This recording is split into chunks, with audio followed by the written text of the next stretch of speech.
안녕하세요. 여러분들 인사해 주세요. 안녕하세요. 네, 안녕하세요. 자, 일단 저는 황지원이라는 사람이고요. 네, 부동산 학개론에 여기서 이제 같이 공부할 선생님이고, 오늘 이제 첫 수업이고, 이게 1년 개강의 첫 날이다 보니까 오리엔테이션을 좀 해요. 아마 이제 다음 순환부터 우리가 2개월 단위로 한 순환씩 지나가는데, 다음 순환 때부터는 오리엔테이션을 하지 않을 거예요. 그냥 이 영상만 딱 올려놓고, 다음에 시작한 사람 그냥 이 영상만 볼 거고, 우리는 딱 한 번 딱 오리엔테이션 할 거니까 좀 지루한 시간일 수도 있어요. 내 자랑도 많아. 그러니까 그냥 자료는 없어요. 그냥 눈만 뜨고 딱 보면서 그렇구나 라고 이렇게 봐주시면 될 것 같고, 자, 일단 부동산 학개론이라는 게 있는데 제가 가르치는 과목이죠. 부동산학, 개론 이렇게 읽어요. 자, 부동산과 관련된 학문을 부동산학이라고 하고, 개론은 우리가 어떤 한 부분을 깊게 공부하는 게 아니라, 개론이라고 하면 넓은 영역을 얇게 다양하게 줄거리를 전체적으로 배우는 것을 개론이라 그래요. 예를 들면 뭐 옛날에 건축학 개론, 뭐 심리학 개론, 이렇게 개론이란 말이 붙잖아요. 그러니까 개론이란 말이 붙으면 깊게가 아니라 넓고 얇게 다양하게 전체를 이해하는 것을 개론이라고 한다라고 생각하시면 되고, 자, 이렇게 공부하자라는 건데, 첫 번째 이제 부동산학을 공부할 때는, 자, 용어 정리를 잘 해야 돼요. 우리가 나머지는 다 법 과목이에요. 학개론, 부동산 학개론을 줄여서 제가 학개론이라고 할 건데, 1차에 학개론이 민법이 있고, 민법은 법이죠. 2차에 이제 공법, 그 다음에 중개사법, 공시법, 세법 다 법이죠. 그러니까 유일하게 법이 아닌 과목이 학개론뿐이에요. 그러니까 학개론은 학문이다 보니까 용어나 개념, 이 개념은 원리를 얘기하는 거예요. 이 원리나 개념을 이해해야 되는데, 이건 어디에 들어가 있냐면 용어에 들어가 있어요. 용어 정리를 잘해야 돼요. 만약에 내가 지금까지 살면서 만화책이라도 소설책이라도 한 번도 읽어본 적이 없다, 그러면 용어에 대한 해석이 어려울 수 있어요. 근데 이제 합격을 해야 되니까 모르는 용어가 나오면 스스로 네이버를 찾아보거나 저한테 질문해서 알고 가야 돼요. 그 단어 하나를 모르면 문장 자체를 해석을 못하는 경우가 많이 있으니까 용어를 해석해야 되고, 우리가 이제 이 개념과 팩트를 좀 구분해야 되는데, 잠깐 좀 얘기를 하면, 이번에 35회 시험 나온 게 헨리 조지라는 사람이, 이건 학자예요. 헨리 조지라는 학자가 토지 단일세를 주장했어요. 토지 단일세를 주장했다라고 했을 때, 이 사람 이름은 그냥 팩트를 얘기하는 거야. 이건 왜 그런데 라고 해석할 필요가 없어요. 그냥 사람 이름이니까 그냥 헨리 조지라고 그냥 외울 수밖에 없어요. 이건 그냥 암기해야 되는데, 이 사람이 주장한 게 토지 단일세라는 걸 주장했어요. 그럼 이건 사실 용어에 해당되는 거예요. 뜻이 들어가 있어요. 말 그대로 토지에 대한 단일, 하나의 세금이라는 얘기잖아요. 그러니까 헨리 조지는, 야, 토지에 대한 세금 하나만으로 충분히 이것만 걷어들이면 정부 재정 충당할 수 있으니까 나머지 조세는 다 철폐해도 괜찮아 라고 하면서 토지 세금 하나만 걷어들이면 된다 라고 주장했던 거예요. 예를 들면 이런 거 이제 용어인 거예요. 또 하나를 예를 들면 이런 게 있어요. 우리가 많이 들어봤을 거예요. 근데 제가 강의를 해보니까 많은 분들이 오해를 많이 하고 있어. 완전 경쟁 시장이라고 해보죠. 완전 경쟁 시장, 이것도 용어예요. 그럼 이제 경쟁이 완전하게 있다는 거잖아요. 그럼 경쟁이 완전하다는 건 경쟁이 많은 거예요, 적은 거예요? 많은 걸까요, 적은 걸까요? 경쟁이 완전하다, 경쟁이 엄청 일어난다는 얘기잖아요. 그럼 경쟁이 엄청 많이 일어나는 거예요. 그럼 좋은 시장일까요, 나쁜 시장일까요? 반대로 한번 생각해봐요. 경쟁이 없어. 공급자가 딱 하나밖에 없어. 그럼 독점이라 그래요. 그럼 얘가 혼자 다 하겠네.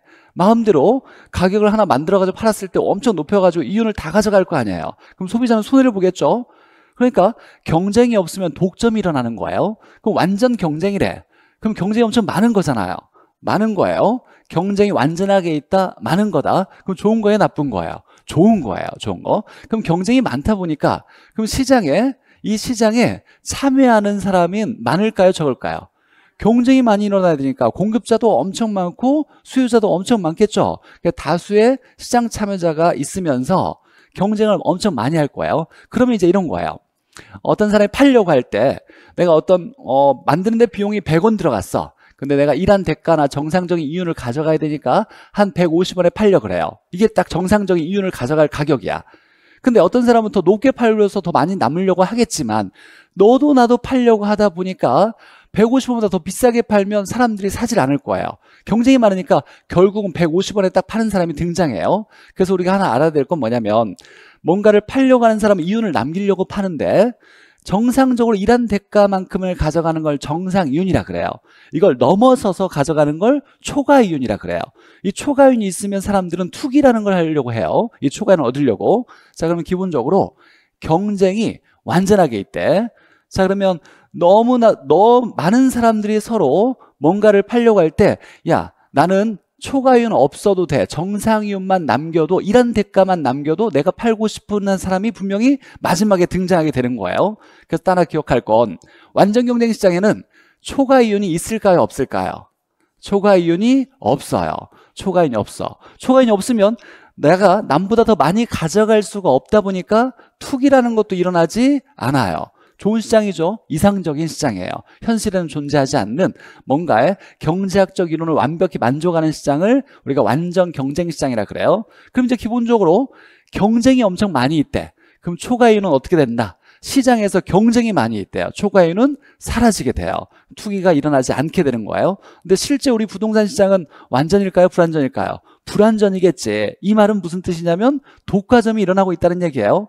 결국 내가 이제 하고자 하는 얘기는 이런 걸 이제 공부하면서 배울 건데 이 용어에 원리가 들어가 있어요. 많이. 그래서 용어를 모르겠다라면 저는 이제 처음 배우는 분들이니까 용어가 나올 때마다 자세히 설명해 드리려고 노력할 거예요. 그냥 그런가 보다라고 그냥 지나치면 안 되고 아 이런 뜻이 있구나라고 머릿속에 이해하는 순간 완전 경쟁 시장이라는 단어가 나오면 얼추 이런 느낌으로부터 많은 내용을 해석해 나갈 수가 있어요. 그냥 무조건 뭐 다 정동 이렇게 외워서가 되는 게 아니라 물론 이제 암기를 쉽게 하기 위해서 암기 코드도 제시하겠지만 어찌됐거나 학교는 범위가 넓고 용어가 많이 등장하는데 이 용어에 개념이 포함되어 있다. 뜻을 이해하려고 노력하셔야 돼요. 제가 계속 설명해 줄 때 아, 이 단어가 이런 뜻이구나라는 걸 해석할 필요가 있다. 이렇게 해야 나중에 말 문제를 풀이할 때 어려운 말 문제가 나와도 쉽게 해석할 수 있다. 이건 그냥 자료가 없어요. 그냥 딱 전자칠판만 보고 그렇구나. 그리고 나중에 내가 공부하다가 어떻게 해야 될지 잘 모르겠네. 공부를 했는데 성적이 잘 안 오르네. 어떻게 해야지라고 할 때 이걸 다시 한번 보는 거예요. 이 오리엔테이션을 딱 보면 뭔가 내가 찾아야 될 방향을 제시해 줄 거예요.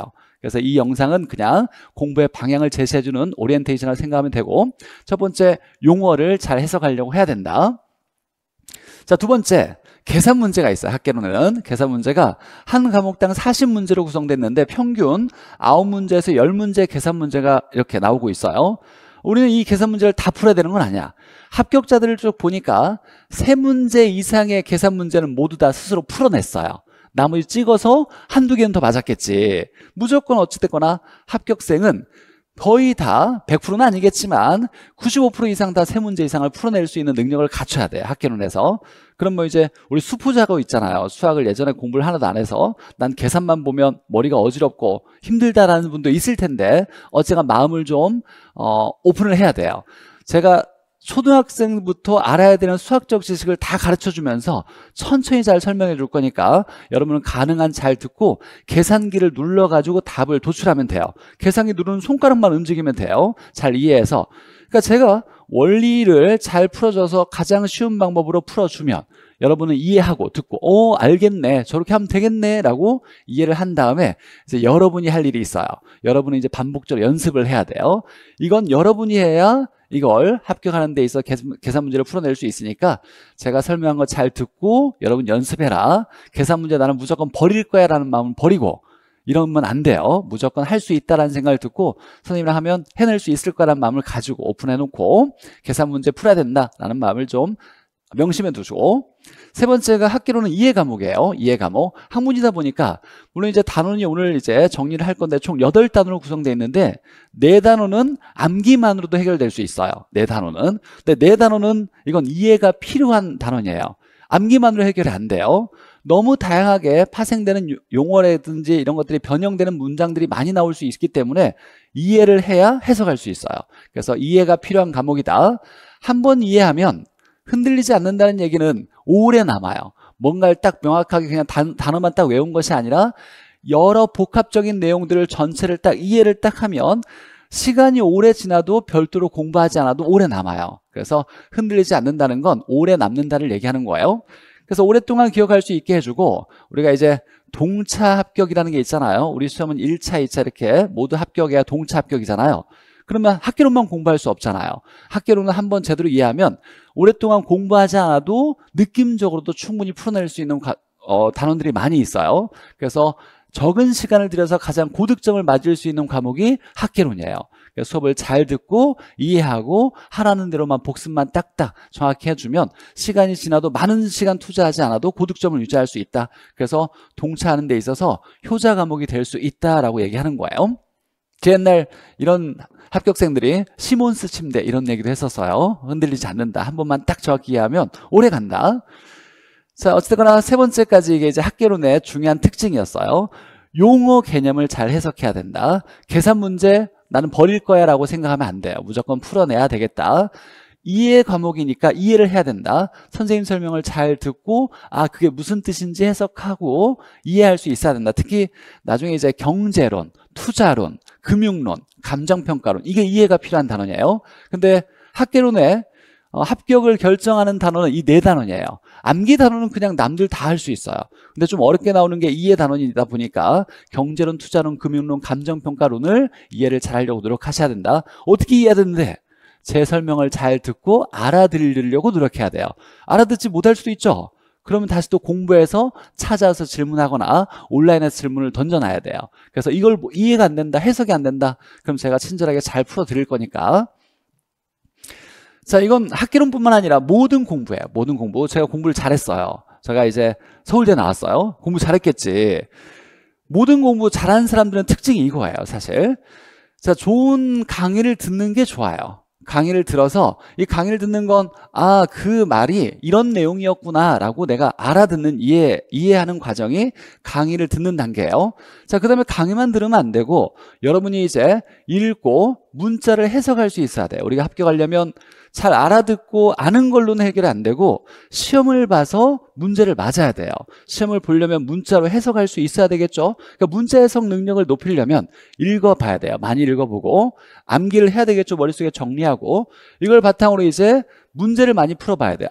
공부했던 내용이 이렇게 문제로 출제가 되는구나. 결국 합격하려면 점수를 맞아야 되는데 점수를 맞으려면 문제를 잘 풀어야 돼요. 문제를 잘 풀려면 문제를 많이 풀어봐야 돼요. 결국 여기까지는 제가 하는 거고 선생님의 강의를 듣고서 하는 거고 이건 여러분이 스스로 해야 돼요. 수험생분들이 해석해야 될 거다. 그럼 합격하려면 선생님의 역할과 즉 수험생의 역할 중에 누가 더 큰 거예요? 수험생의 역할이 큰 거예요. 다만 좋은 선생님을 만나서 공부하다 보면 나쁜 선생님을 만나도 얼마든지 합격할 수 있어요. 본인이 잘하면. 근데 다만 좋은 강의를 들으면 이 과정이 좀 쉽게 수월하게 일어날 수 있고 내가 강의를 들었는데 이해가 안 되면 이 공부 과정이 굉장히 길어지고 어려울 수 있어요. 어쨌거나 좋은 선생님을 판단하는 것도 이것도 본인의 능력, 역량이긴 해요. 어쨌거나 여기 김포중앙학원에 왔으니까 저랑 공부를 하겠죠. 만약에 공부를 하다가 나는 도대체 저 선생님과 도대체 안 맞아. 하나도 못 알아듣겠어. 그러면 저랑 고민을 해보고 만약에 나하고 도저히 안 맞는다 그러면 제가 다른 좋은 조언을 해드릴 거야. 이 선생님한테 가는 게 좋겠다. 뭐 이런 일은 없을 거라고 생각하지만 없는 일이야. 네, 잘할 거니까. 네. 어찌되거나 그것도 만약에 안 맞는다는 판단을 하셔야 돼요. 사람마다 개별적이다 보니까 맞는 선생님, 내가 아무리 잘한다 해도 맞는 선생님이고 안 맞는 선생님이 있을 수도 있어요. 이런 것들에 대해서 저는 이제 잘할 거라고 얘기를 하는 거예요. 열심히 잘 가르쳐 드려서 여러분이 쉽게 읽고 암기하고 문제 푸는데 아주 수월하게 잘 즐겁게 할 수 있도록 노력을 하겠다. 어쨌거나 여러분의 역할이 더 큰 거다라는 걸 꼭 명심하고 그럼 이제 강의를 들을 때 우리가 해야 될 건 제가 강의를 할 거예요. 하루에 이제 오늘은 뭐 첫 개강이니까 조금씩 이렇게 하겠지만 공부를 많이 할 거려고 생각하진 않고 있잖아요. 이제 다음 주부터 공부를 할 때 4시간 공예를 딱 들었을 때 적어도 내가 선생님이 하는 얘기를 80% 정도를 이해했다, 알아들었다라고 하면 더 이상 영상으로 강의는 듣지 않아도 괜찮아요. 근데 많은 사람들이 이 공부하는 거 보면 2년, 3년, 4년, 5년 공부하는 사람이 많아요. 이분들은 정말로 잘한대. 선생님 뭔 얘기하면 무슨 얘기 할지도 알고 내가 다 남들한테 물어보면 다 말은 잘해. 근데 시험만 보면 점수가 안 나와요. 이것만 많이 한 거예요. 이걸 하지 못해서 문제를 잘 못 풀면 합격을 못 하는 거예요. 이건 알아듣는 거고 알아들었으면 이제 영상은 들을 필요 없고 스스로 교재를 읽어야 돼요.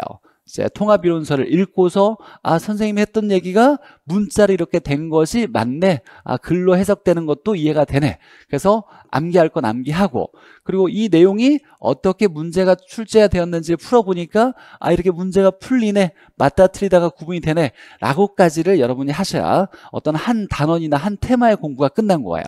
이것만 듣고 알았다. 너무 쉽네. 알아들었네. 그러면 나중에 가면 시험 보면 점수는 안 나와요. 이러면 또 어려울 수 있으니까 수업 듣는 것은 80%까지 이해됐다를 기준 잡고, 근데 수업을 들었는데 반절만 알겠고 반절 모르겠어요. 그럼 다시 어떻게 해야 되냐면 수업을 또 들어야 돼요. 영상으로 들어서 80% 정도 알아들을 때까지 영상을 듣고 그 다음 넘어가고. 근데 이건 4시간이지만 이거 공부하는 과정은 4시간이 아니에요. 사실 이 4시간을 잘 하면 이거 하는 시간은 1시간이 안 걸릴 수도 있어요. 그렇지만 이게 중요한 과정이니까 게을리 하시면 안 된다라는 걸 말씀드리는 거고, 이건 모든 과목에 대한 공부 학습 방법이에요. 자, 공부할 때 제 밴드가 있어요. 밴드에 네이버 밴드에 학개론의 정석 황재원 치면 밴드에 들어오셔서 이제 밴드 들어오시면 1월부터는 기출문제를 제가 하루에 2문제씩 가장 기본적인 문제부터 매일 2문제씩 올려드릴 거예요. 그러면 짧은 시간 틈 나는 대로 아침에 딱 일어나서 밴드 들어와서 학교로 문제 한번 풀어보고 댓글로 딱 남기면 제가 잘했어요 이렇게 체크해 드릴 거예요. 댓글을 달아드릴 거고. 그래서 1월부터 해서 시험 볼 때까지 기출문제, 우리가 문제 푸는 건 언제나 기출문제가 가장 중요해요. 전에 나왔던 실제 시험에 출제되었던 문제만 풀면 국가 자격시험은 무조건 합격해요. 언제나 수험 시장에서 가장 중요한 건 기출 문제가 중요하다. 나왔던 건 또 반복해서 나올 가능성이 굉장히 높으니까. 그것뿐만 아니라 이제 밴드에서 심기일전이라고 해서 라이브 강의도 공지를 할 거예요. 우리 심기일전이라고 하면 어떤 일을 계기로 새롭게 마음 먹는 것이라고 얘기하는데, 중간에 공부하다 보면 좀 힘들어질 수도 있고 어려운 단어가 나올 수도 있고 그럴 거예요. 그때마다 제가 여러분의 이제 의견을 반영하거나 피드백을 받아서 아, 이거 많이 유난히 어려워하네. 이미 다 알고 있지. 어떤 걸 어려워할지.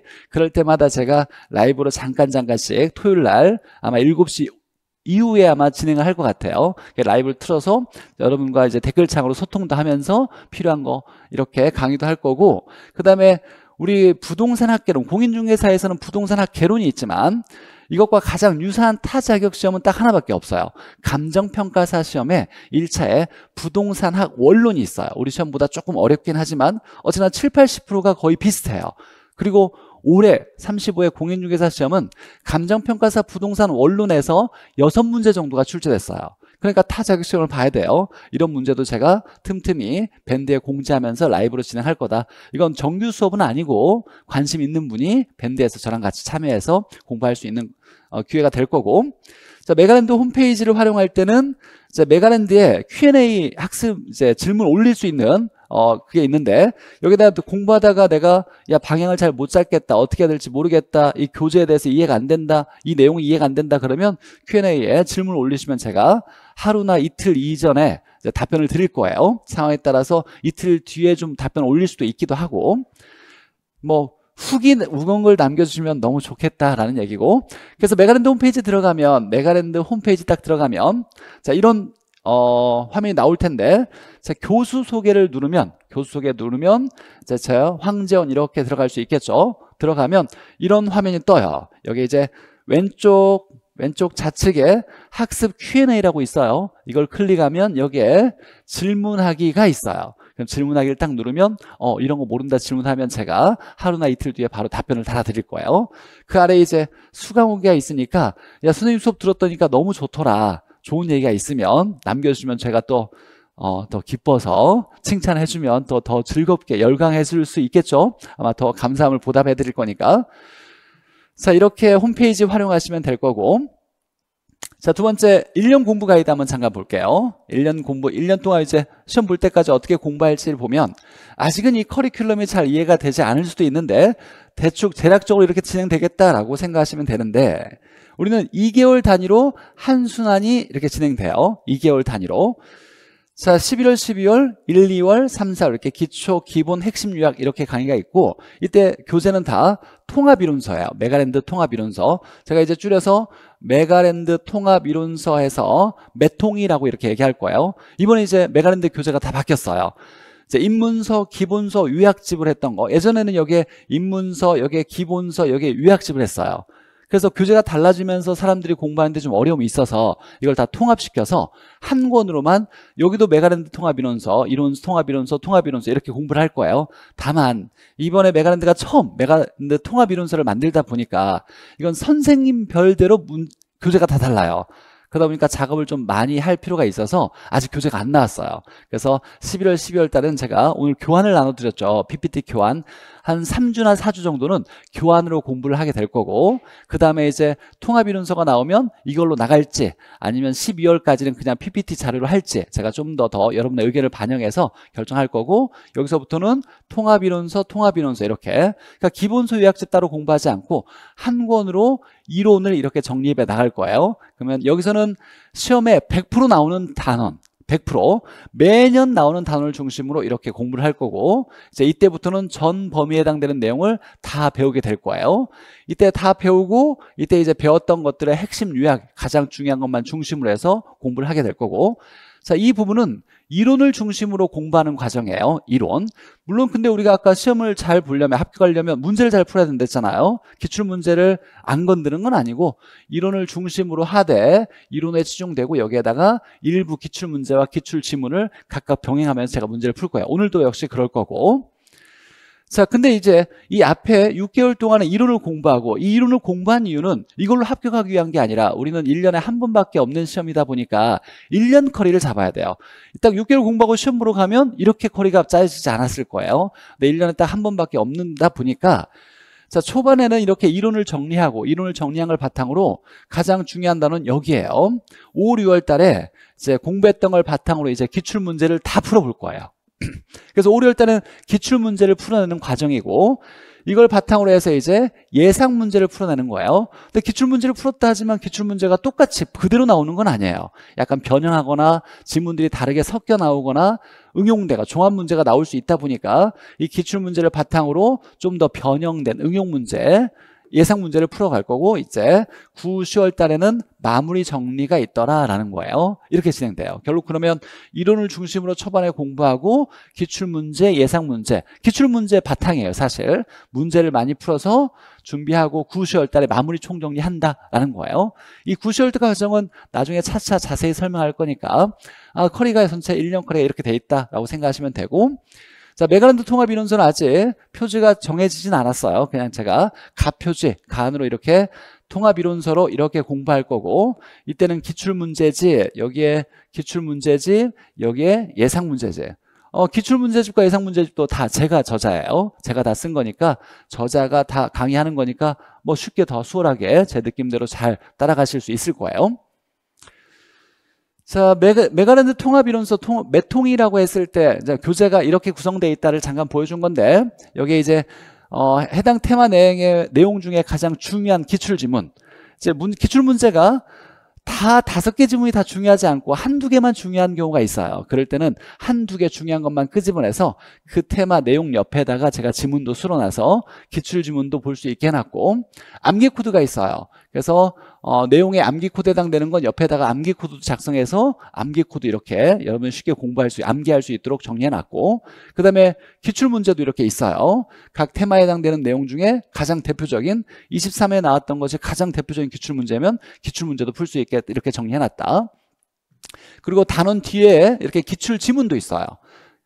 자, 학습 체크 기출지문에서 가장 중요한, 그 테마에서 가장 중요한 기출지문도 쭉 엮어놨고, OX인데 옳은 거 틀린 거 구분하는 건데, 틀린 지문에서는 이렇게 볼드와 색깔로 칠해놔가지고 이 부분이 틀린 거다, 뭐가 틀렸지를 스스로 공부할 수 있게 좀 편하게 이렇게 마련해놨고, 메타인지 예상 지문이 있는데, 이제 메타인지 예상 지문은 핵심 키워드예요. 이것들을 쭉 보면 이렇게 문장이 있는데 여기에서 이거냐 골라라, 이거냐 골라라, 이렇게 해서 이러면 이거고, 가격과 수량의 변화를 같을 때 얘가 단위 탄력적이다, 이때 가격 탄력성 1이다, 이렇게 체크하는 과정이에요. 이게 이제 핵심 키워드예요. 문장이 여러 개 있을 때 단어가 한 3, 40개로 이렇게 구성되어 있을 때 사실 그 중에 가장 중요한 단어는 한두 개밖에 없어요. 이 한두 개가 답을 결정하는 지문이다 보니까 문장 전체를 공부하되 그 문장에서 가장 중요한 키워드를 찾는 연습을 이 키워드, 핵심 키워드로 예상 문제로 할 거예요. 예상 지문으로. 이렇게 구성되어 있다. 합격하는데 잘 심혈을 기울여서 만들었다를 그냥 말씀드리는 거고, 암기 코드가 있어요. 각 이제 공부할 때마다 제가 암기 코드가 이런 게 있다라고 정리해 주겠지만 1월 달에 이 암기 코드를 쭉 정리한 걸 제가 다시 나눠 드릴 거예요. 자료로 줄 거예요. 이 암기 코드가 한 4장짜리가 있어요. 4장짜리. 그래서 이것들은 다 전체를 공부하는데 수월하게 학교는 체계를 잡고 여기서 이런 것들이 중요했던 거지를 암기할 수 있게 암기 코드를 제시해 줄 거고, 1월 달에 자료를 줄 거고 3월 달에는 무료 특강이 진행될 거예요. 심기 일전으로 해서. 그래서 시간 딱 공지해서 이때는 이 암기 코드 쭉 한번 정리해 주는 시간을 제가 가질 거니까 밴드 들어오셔가지고 이때 뭘 하겠네 공지하면 참여해 주시면 돼요. 이 암기 코드도 사실 직관적인 정답 찾기에 필수적인 건 뭐냐면, 딱 지문을 보자마자 우리가 5초 컷, 10초 컷 이렇게 문제를 풀 수 있다 그런 얘기를 해요. 딱 보자마자 이 문장에서 이거 나오면 이거 나와야지. 딱 근데 암기 코드가 있었어? 그럼 확실하네. 그럼 딱 체크하고 바로 넘어갈 수 있는 그런 걸 빠르게 풀 수 있게 만들어 놓은 거고, 쉽게 암기가 안 되는 거, 이해되거나 암기되지 않는 것들을 제가 암기 코드로 잘 만들어 가지고 여러분 오랫동안 기억날 수 있게 계속 반복해서 얘기해 줄 거고, 계산 문제집이 있어요. 물론 수업 중에 계산 문제를 다 총 18가지 유형을 잘 설명해 드리겠지만 내 계산 문제만 따로 연습해야 되겠다, 반복적으로. 그러면 제가 펴낸 계산 문제집, 이것도 뭐 거의 우리나라에서 유일해요. 계산 문제집 이렇게 별도로 문제집을 낸 건 하나 구입하셔서 여기에 기출 문제가 유형별로 잘 구성되어 있고, 유형 18가지 유형이에요. 잘 구성되어 있고, 개념 원리로 잘 이해할 수 있게 풀이도 잘 정리해놨고, 연습할 수 있는 실전 예상 문제도 이렇게 7회, 8회분 정도 만들어 놨으니까 계산 문제를 좀 더 연습하고 싶은 분들은 이걸 구입하셔서 하실 거고, 이걸로 이제 특강도 진행될 거예요. 기초계산 특강, 그 다음에 기출계산 특강 이렇게 진행될 건데, 나중에 이제 특강 나올 때 제가 다시 또 한번 설명해 드릴 거고, 백선이라는 게 있어요. 이건 이제 9, 10월 마지막에 하는 선생님마다 가장 유명한 마진물이 단계 특강이라고 생각하시면 돼요. 그러니까 백선이라고 한다면 시험에 나올 가장 중요한 100문제만 딱 엮어서 100문제 마지막으로 딱 공부하면 여기에서 문제가 다 나올 거야 라고 하면서 선생님이 가르치는 과정이에요. 백선을 보니까 적중률을 잠깐 보면 32회 때부터 35회까지 보면 이렇게 적중률이에요. 38문제, 37문제, 35, 35. 우리 문제는 40문제예요. 그럼 다 나오지 않았냐? 야, 그럼 뭐 이것만 하면 되겠네 이렇게 생각되겠지만, 여기에 이제 우리가 좀 더 고민해야 될 부분이 있어요. 백선에 제가 이렇게 나왔다고 하지만 수험생들의 반응을 보면 합격한 사람은 여기서 다 나왔어 이런 얘기를 해요. 떨어진 사람은 하나도 안 나왔어 그래요. 제가 나왔다고 여러 번 얘기해도, 이렇게 증거를 보여줘도 하나도 안 나왔어 그래요. 그 얘기는 그 사람이 거짓말하는 게 아니라 나온지 몰랐던 거예요. 공부가 제대로 안 됐기 때문에. 이 백선을 이해하려면 1년 중에 가장 어려운 교재, 어려운 내용이 어디에 있냐? 백선에 있어요. 가장 어려운 과정이고 마무리 총정리 단계다 보니까 쭉 1년 동안 같이 공부해와서 이런 게 중요하다, 이런 걸 다 이해했던 것들을 바탕으로 이 백선에서 마무리하는 거예요. 그러니까 이걸 이해하려고 마무리 이제 쭉 1년 동안 같이 오랫동안 공부한 거라고 생각하셔도 돼요. 어쨌거나 가장 마지막에 중요하게 봐야 될 교재는 백선집이다. 적어도 3번 이상은 무조건 보셔야 돼요. 적중률 이렇게 있는데 제가 영상을 찍었어요. 백선에서 나왔던 문제가 이렇게 출제됐어 라고 영상을 계속 지금 쇼츠로 제가 올리고 있는데, 지루하시겠지만 6문제만 제가 딱 보여줄게요. 어떻게 나왔는지. 보면 35회 이번에 이제 기출 21번 문제가 이런 거였어요. 세대 구분형 공동주택 틀린 걸 찾아라 라고 했을 때 얘는 구분 소유할 수 없다예요. 있다가 아니라. 그게 틀렸어요. 그럼 이게 백선에 어떻게 나왔냐 봤더니 백선 7번에 보니까 이렇게 나왔어요. 세대 구분형 공동주택은 구분 소유할 수 있느냐 아니라 없는 거야 라고 해서 똑같은 지문이 나왔어요. 이거 공부했으면 맞았겠지. 당연히 딱 보자마자 땡큐 했겠죠. 나머지 다 몰라도 이것만 딱 기억했어도 맞았을 거예요. 근데 공부가 안 된 사람은 이런 게 나왔는지조차도 몰라요 사실.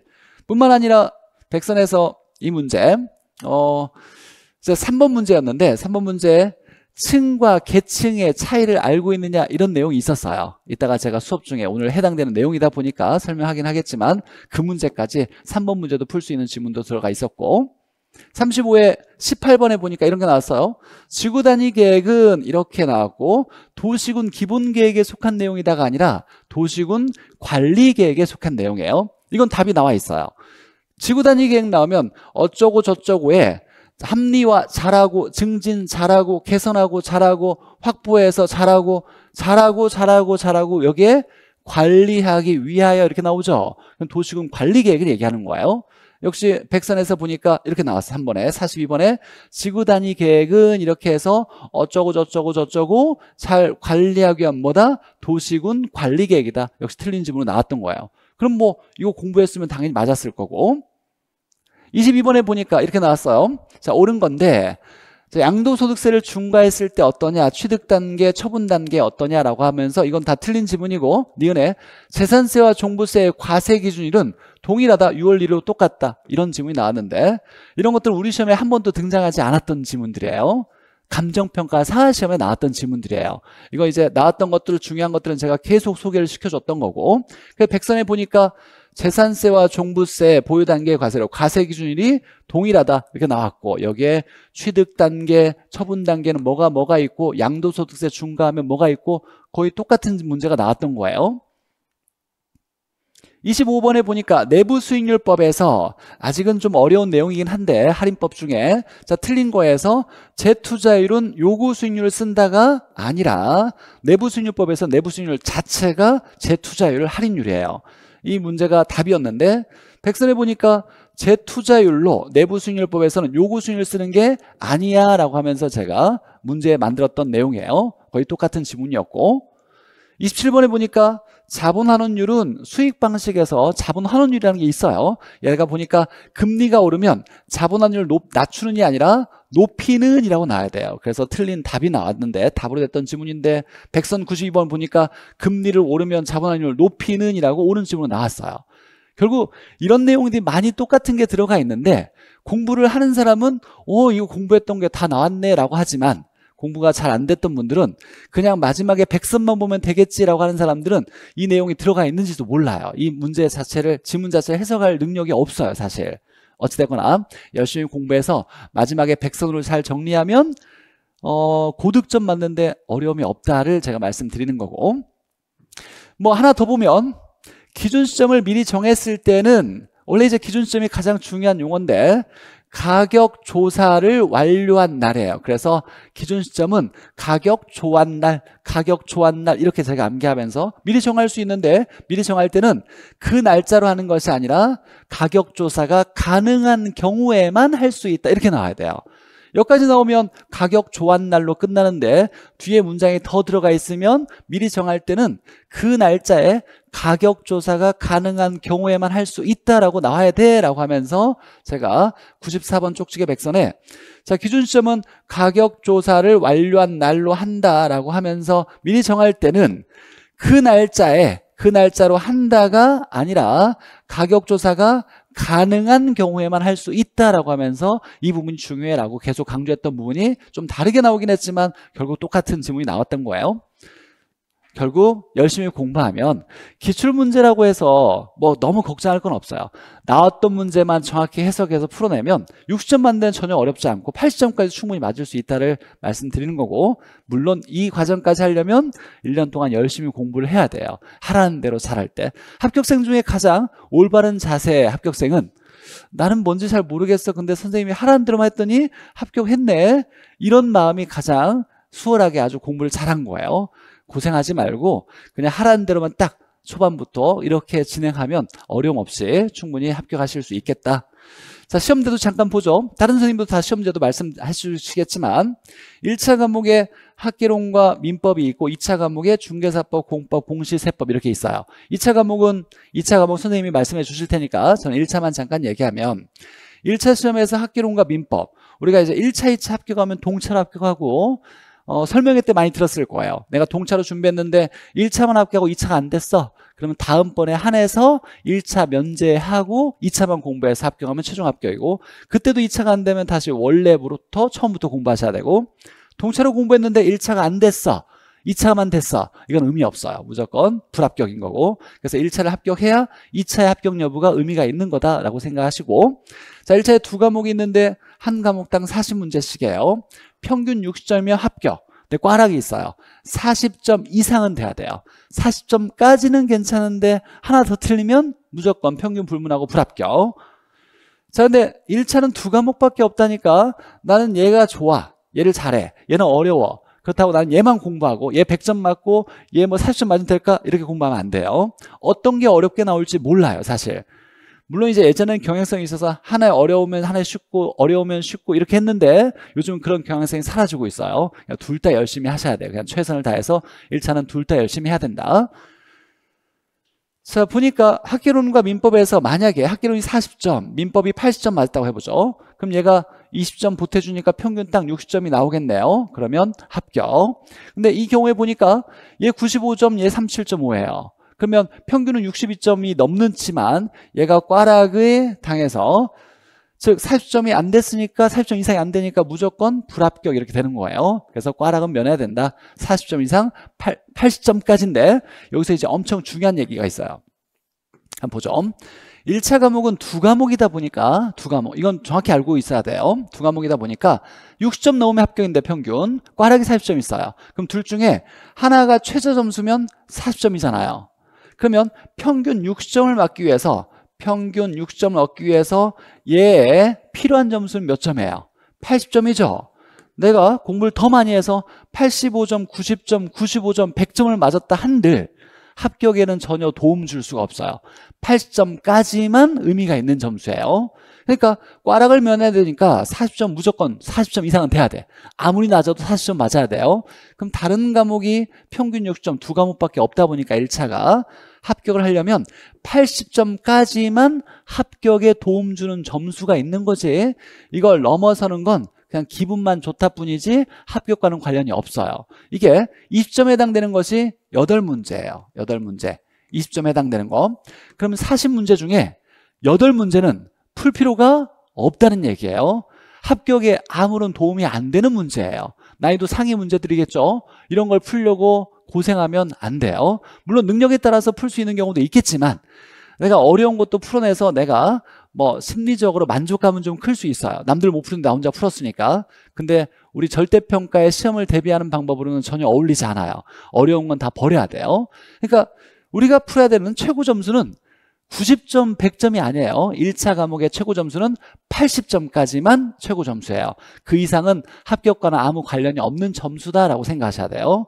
그래서 1차는 반대가 일 수도 있죠. 어제야 얘를 40점 맞으면 얘는 80점까지만 맞으면 합격이니까 80점을 넘어서려고 노력하시면 안 된다. 절대로. 이 선생님이 너무 좋아. 나 잘해가지고 잘 보이고 싶어. 그렇다고 100점 맞고 싶어. 이거 아무 의미 없어요. 우리 합격증에 100점 이런 거 표시 안 돼 있어요.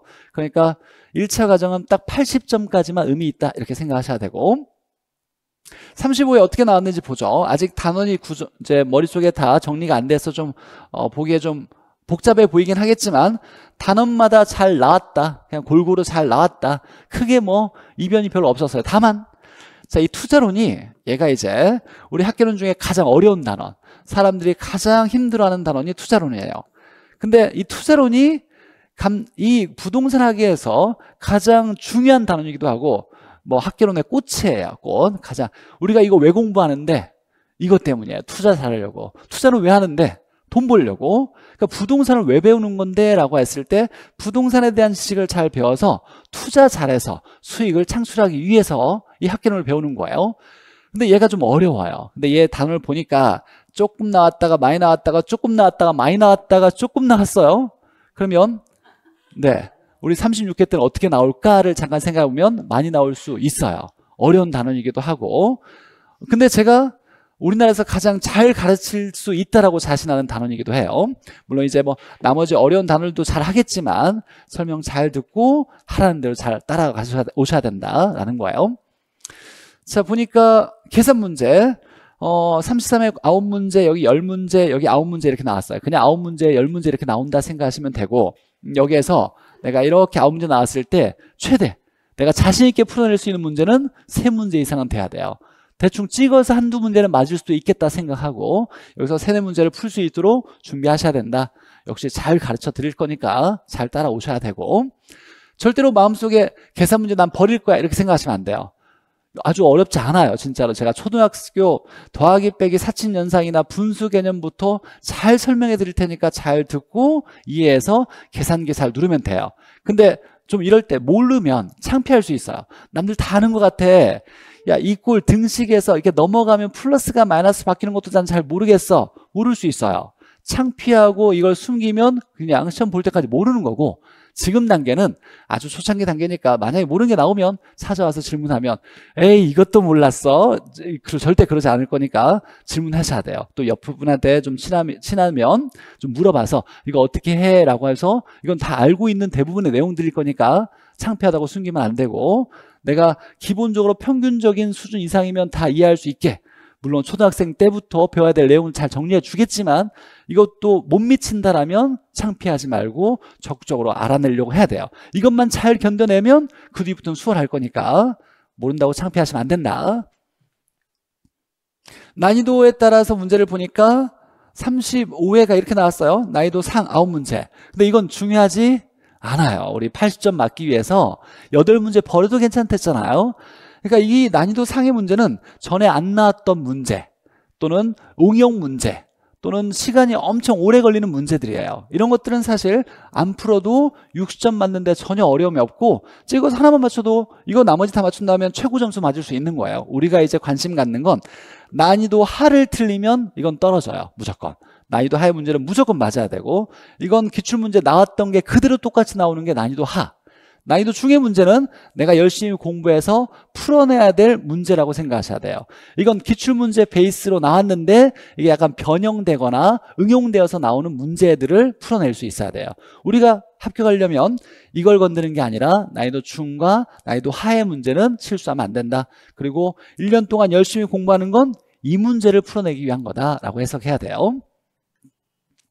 자, 그러면 36회 합격을 위해서 35회는 간단히 총평을 딱 얘기하면 아직 우리가 공부가 안 돼서 이 기출문제에 대한 의미를 좀 해석을 못하긴 할 텐데, 계산 문제가 결정했어요. 계산 문제가 9문제 있는데 34회는 올해 봤던 건 35회예요. 올해 2024년에 34회는 계산 문제가 10문제가 나왔는데 9문제가 다 어렵게 나왔어요. 9문제가 시간 내에 풀기가 너무 어렵게 나왔고 새로운 유형이 많이 나왔어요. 계산 문제가 어려웠는데 35회는 9문제 중에 8문제가 평이하게 나왔어요. 그러니까 1분 내에 풀 수 있는 문제가 8문제나 됐어요. 그럼 계산 문제가 엄청 쉬워진 거죠. 그 난이도가 쉬워졌다라고 저는 얘기하고 있어요. 근데 다른 데서는 난이도가 어려웠다, 이번 시험 어려웠다라고 얘기하지만 그 차이는 좀 있어요. 내가 유튜브에서 제가 나중에 좀 설명을 계속 할 텐데, 이번 문제는 계산 문제가 쉬워졌어요. 이때 비해서 계산 문제는 정말로 엄청 쉬워졌고, 말 문제가 새롭게 좀 어려운 지문이 있었는데 그 지문이 우리 시험에서는 안 나왔지만, 우리 공인중개사 시험에서는 안 나왔지만 감정평가사, 부동산, 원론에서는 최근 3년에 나왔던 문제가 6문제, 7문제가 나왔어요. 그걸 계속 공부해가지고 여러분들에게 계속 가르쳐준 저 같은 경우에 저랑 같이 공부했던 분들은 수월하게 풀었던 문제가 많았던 거예요. 사실 아까 세대 구분형 공동주택, 이것도 감정평가에 나왔던 거예요.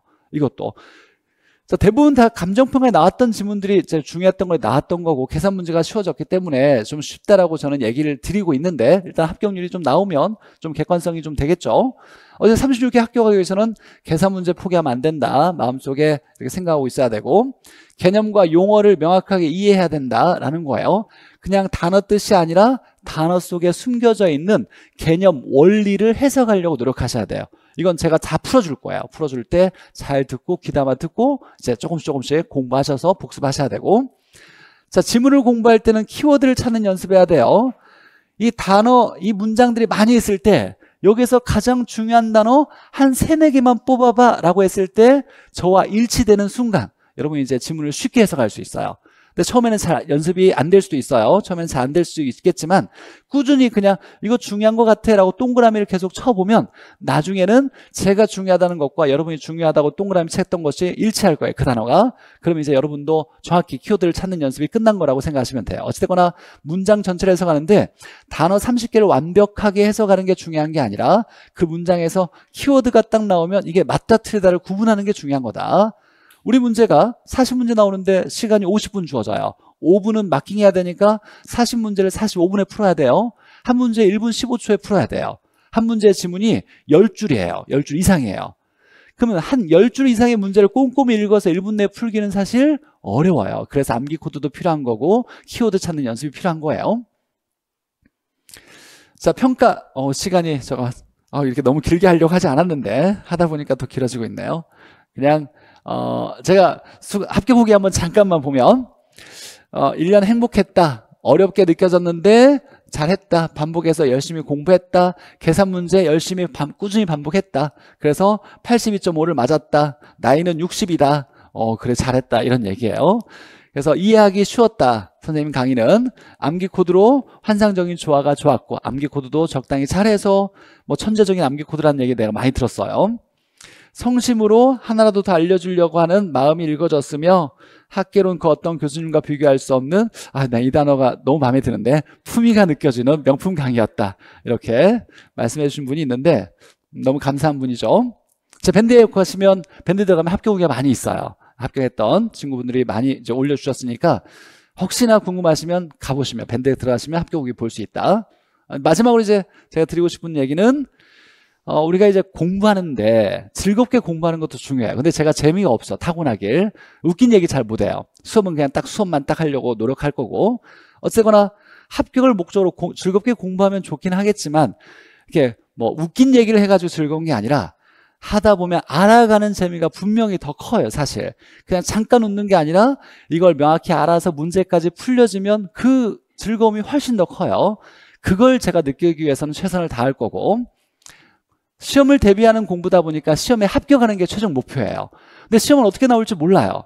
쉽게 나오면 쉽게 합격하겠지. 어렵게 나오면 떨어져야 되는 게 아니에요. 어렵게 나와도 합격할 수 있게 준비해야 되는 게 제 본분이라고 생각해요. 그래서 어떻게 시험 나오든지 간에 합격할 수 있게 제가 최선을 다해서 열심히 가르쳐 드리겠다.